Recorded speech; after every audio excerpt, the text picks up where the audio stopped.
I was in my office and I actually was just working on some things, and someone approached the office and said they needed some help with pet food. We found out that this person had a mom dog, a dad dog, and some puppies. One of those puppies had a bit of a deformity. What we could tell from the video was that there was some obvious mobility issues and deformity with his front legs, but to what extent, we had no idea. Young puppies under 4 months old can't stay at the shelter, and so we really need to have a foster confirmed so that way we'd be able to help. Mariah reached out to me and asked if I would be willing to take on a special needs puppy that was going to be a community surrender and sort of do an assessment of quality of life, figure out what he might need, if there were things that showed that he was in pain or really struggling. We took him in for the weekend, and he really quickly showed us that he was a happy puppy who wanted to be a normal puppy and was really excited about life and people and our dogs and our cats and really everything. He was just really excited about everything. So we let the doctors know that we thought he really stood a good chance and that he could be really successful in life, we thought, given the right opportunities, which we knew the Alliance would give him. Penguin, he had bilateral deformed front limbs, and so that caused him to have some severe mobility issues. Jenny played a huge role in observing his movements to really help us decide what his next steps would be medically. It did end up involving an amputation of one of the limbs. That limb was not functional and really inhibited his mobility. And so Jenny took care of him during that recovery process after that amputation. He just really fit in to our home and our family in a great way that let us, commit to keeping him until he's ready to be adopted. It just so happened the day that Penguin came into our shelter that Brandy was also there that same day that Jenny came in to pick him up. Brandy had seen him and had expressed to us that if Penguin was ever needing another foster, that she would be more than willing, because the reason why she got into fostering was to help special cases like his. We were supposed to get puppies and they got sick, and so they didn't make the transfer. And Julia reached out to me and said, "Remember that puppy that I was holding that day when you came in?" And I said, "Yeah." And she said, "Well, Penguin's medical fosters are going on vacation, and since you're not getting your puppies, would you like to take him?" And I was like, "Yes." I remember I put him down right over there in the yard, and he just started hopping around, doing his little penguin hop, and all of a sudden him and Clyde were like nose to nose, and Indy was smelling him and Risa was smelling him, and he was just fine. And it maybe took 10 minutes and he was already playing with them and immediately following me around. I never actually thought that having a dog like him would create that much more work, emotionally, physically, but it does. And a lot of that's due to the fact that he is so, even though he's very attached, he's very independent. And because he doesn't know there's things he can't or shouldn't be doing, that's where a lot of the worry comes in. It's like, well, he might just try and climb the fence for all we know, he just doesn't know he can't or shouldn't. After his recovery, he then had to be fit for a wheelchair, and so that was something that had to be specially ordered for him, had to be fitted, and Brandy played a big role in getting him comfortable with that wheelchair to really help his mobility long term. It just amazes me. Every single day, he's so happy. He is literally the most joyful, happiest dog all the time. He can be sound asleep, and you can be like, "Penguin, Penguin," thunk, thunk, thunk, thunk with the tail. He's just this bundle of joyful happiness all the time.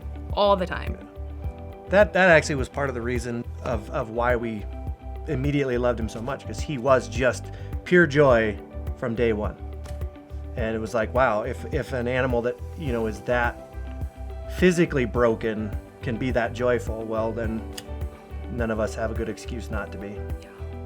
I like to think about the long-term impact we made for this family. On top of the pet food and taking Penguin into our care, our Pal Plus program for low-cost spay-neuter was able to get the mom dog and the dad dog fixed. I still see this family at our kibble distribution every month. They still have their pets in their home. We're still able to help feed them, and that to me is really important because it means that they trusted us, they still trust us, and they know that we're going to be here to help now and in the future too.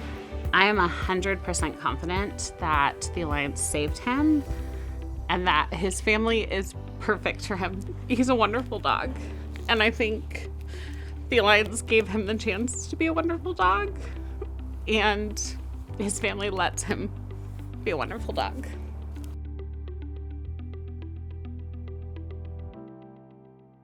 On September 25th of 2024, I received an email from a lovely individual named Serena, who we have previously worked with. Serena was just asking for our intake link. She said she had a lovely, friendly calico who ended up at her property. She noticed it was declawed, and she said this kitty should not be out here at all. Ivy Mae came into our care on October 18th of 2024. It is very standard for us when we have a declawed cat to go forward with radiographs or x-rays. When the results came back, we were truly nothing short of just shocked. We noticed a very large amount of bone fragments still left in our friend's paws.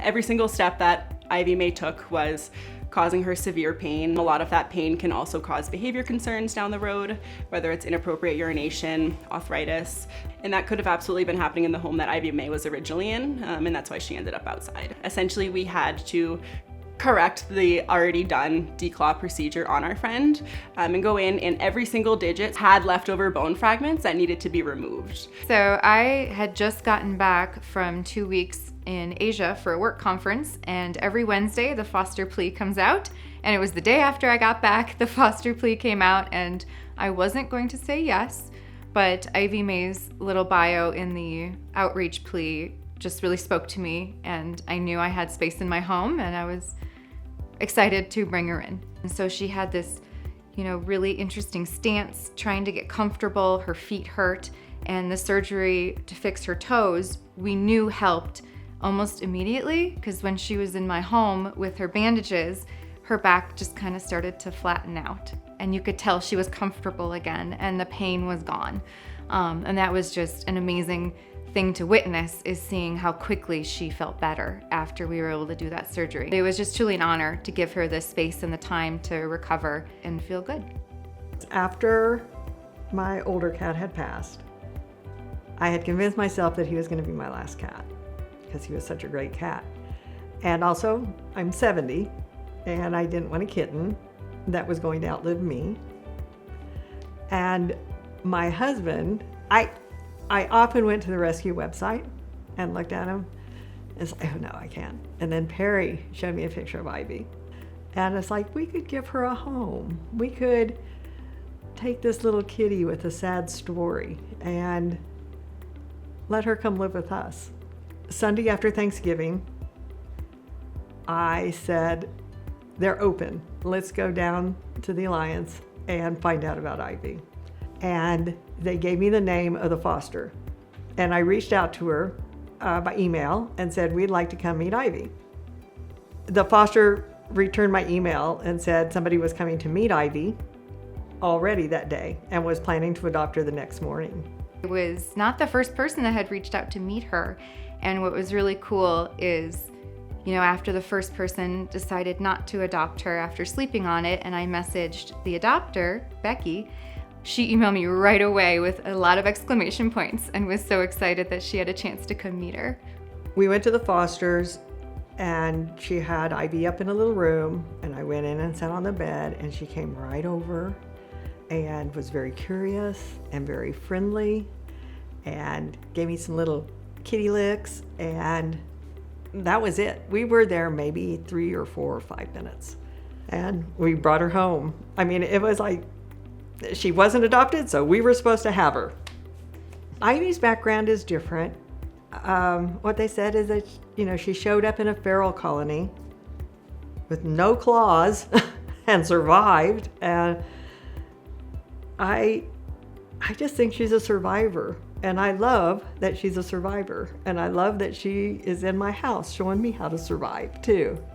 I think we're good for each other. I mean, she came from Nebraska and you guys worked with somebody up there and brought her here and got her feet fixed and gave her a dental exam and just, did all the heavy lifting. I could just bring Ivy home and enjoy her. Ivy Mae was just such a special cat in that fact that, no matter what she had been through, she still was wanting snuggles, purring, making biscuits. She didn't blame people for what happened to her, despite what had happened.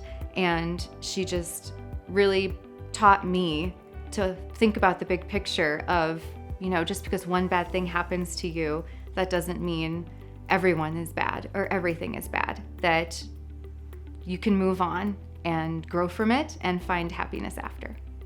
It's so important to be helping these kinds of, cats and dogs that come into our care, or just come into our communities, because, you can have those quick wins of healthy, easy to adopt animals, but there are so many cats like Ivy Mae that had a really rough start to their lives where, whatever happened before they came to our care, something went wrong or something hurt them. And we have the capacity and the ability to help them. And it's just so important for us to be able to do that. It is more expensive. It takes more time. She was in my room, my spirit bedroom, for 6 weeks or so. And I can't imagine what those surgeries cost, but she deserves that happy life just as much as any other cat does or any other dog does. And the fact that we are able to do that thanks to the support of our community, bringing in these, more expensive, longer care needs is just so important.